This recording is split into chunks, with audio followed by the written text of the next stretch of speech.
नाशिकमधील भोंदूबाबाच्या प्रकरणात दिवसेंदिवस धक्कादायक बातम्या समोर येत असताना दुसरीकडे सरकारकडून आता सोशल मीडियावर महिलांचे फोटो आणि व्हिडिओ व्हायरल करणाऱ्यांवर कारवाई करायला सुरू झाली आहे। इंस्टाग्राम, फेसबुक, युट्यूब आणि इतर सोशल मीडिया प्लॅटफॉर्मवरील आक्षेपार्ह व्हिडिओ काढून टाकण्याबरोबरच ते अकाउंट बॅन करण्यात येत असून काही ठिकाणी गुन्हेही दाखल करण्यात आलेत।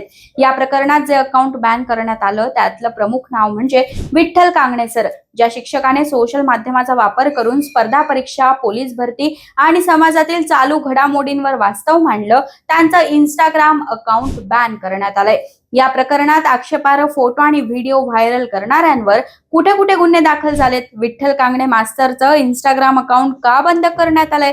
सरकारकडून काय नोटीस दिली गेली आहे आणि त्याला विठ्ठल कांगणे सरांनी काय रिप्लाय दिलाय?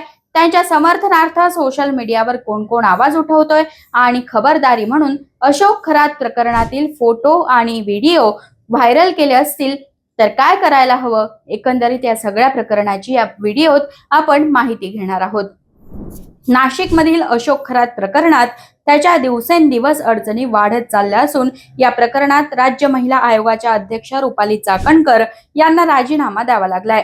त्यानंतर राष्ट्रवादी काँग्रेस पक्षाकडून त्यांचा महिला प्रदेशाध्यक्ष पदाचाही राजीनामा घेतला असून प्रसार माध्यमातील काही बातम्यांनुसार त्यांना एसआयटीने चौकशीसाठी बोलावल्याची माहिती समोर येते। तर दुसरीकडे अशोक खरात यांनी विविध माध्यमातून सरकार आणि महिलांची फसवणूक केल्याचे प्रकार समोर येत आहेत। ज्या दिवशी हे प्रकरण माध्यमांमध्ये यायला सुरू झालं त्याच दिवशी काही व्हिडिओ व्हायरल झाले। या प्रकरणात एकंदरीत 58 आक्षेपार्ह क्लिप असल्याचं बोललं जात होतं। त्यानंतर जो आकडा जास्त असल्याची सुद्धा शक्यता वर्तवण्यात आली आहे। ज्या महिला अशोक खरातला भेटल्या त्यांचे व्हिडिओ एकंदरीत सर्व सोशल माध्यमांवर एक एक करून बाहेर यायला सुरू झाले।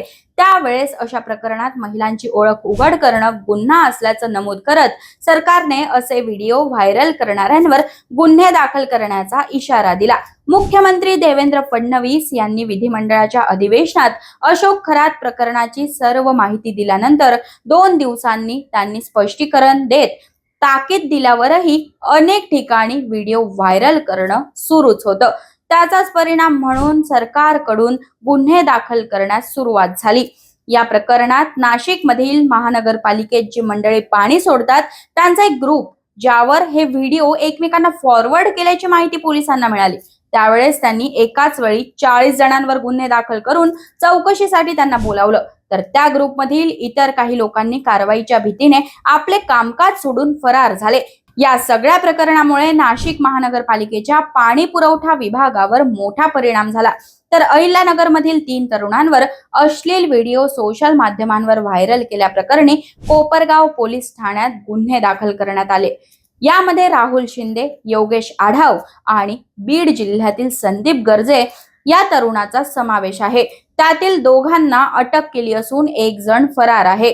राज्य सरकारच्या वतीने एकंदरीत या नाशिक मधील अशोक खरात प्रकरणात एकूण जवळपास 75 गुन्हे दाखल झाल्याची माहिती आहे, ज्यामध्ये प्रामुख्याने अश्लील व्हिडिओ व्हायरल करणं आणि महिलांची ओळख पटेल अशा पद्धतीने एकमेकांना व्हिडिओ शेअर करणं याचा समावेश आहे।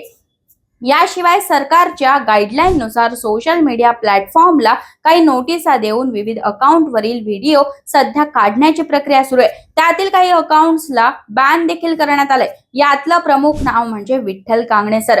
ज्या मास्तरने सोशल माध्यमातून स्पर्धा परीक्षा तयारी करणाऱ्या विद्यार्थ्यांना स्वस्तात शिक्षण उपलब्ध करून देण्यासाठी अनेक प्रयत्न केले आणि महाराष्ट्रातील लाखो विद्यार्थ्यांच्या मनावर आपलं वलय निर्माण केलं।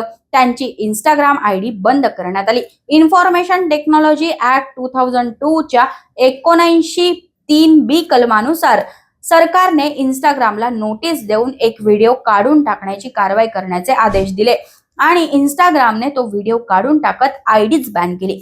ज्या पद्धतीने सरांनी या व्हिडिओच्या माध्यमातून सरकार, अशोक खरात, महिला आयोग आणि महिलांनी जी चूक केली ते दाखवून दिलं, परंतु त्यानंतर कायद्याचा आधार देत इंस्टाग्रामने सरकारच्या आदेशानुसार व्हिडिओ काढून टाकत ज्या पद्धतीने अकाउंट बंद केलं, त्यानंतर विठ्ठल कांगणे सरांच्या समर्थनार्थ सोशल माध्यमांवर लोकांनी बोलायला सुरुवात केली। फिनिक्स करिअर अकॅडमीचे वर्धा येथील निलेश कराळे सर, वंचित बहुजन आघाडीचे सुजात आंबेडकर, आंबेडकरी चळवळीतील प्रमुख नेते दीपक केदार, रविराज साबळे आणि इतरही अनेक लोकांनी विठ्ठल कांगणे सरांच्या समर्थनार्थ आवाज उठवत केलेली कारवाई चुकीची असल्याचं सांगितलं.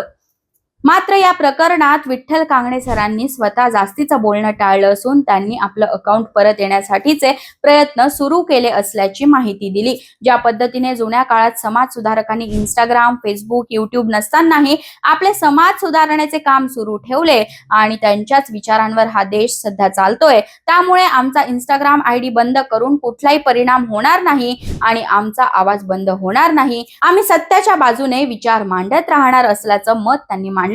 सोबतच त्यांच्या या प्रसिद्धीचा फायदा मिळवून काही लोकांनी फेक अकाउंट तयार केले, त्यांनाही स्पष्ट ताकीद देत त्यांनी लोकांच्या भावनेशी न खेळण्याची विनंती केली. सध्या तरी त्यांचे अकाउंट बंद केले असून कायदेशीर प्रक्रियेनुसार ते पूर्ववत आणण्यासाठी प्रयत्न सुरू आहेत. परंतु एकंदरीत या सगळ्या प्रकरणात तुम्हाला काय वाटतं? विठ्ठल कांगणे सरांची आयडी बॅन करणं चुकीचं की बरोबर? जे व्हिडिओ सोशल माध्यमांवर व्हायरल झाले त्या सर्वांवर कारवाई करणं सरकारला शक्य आहे का?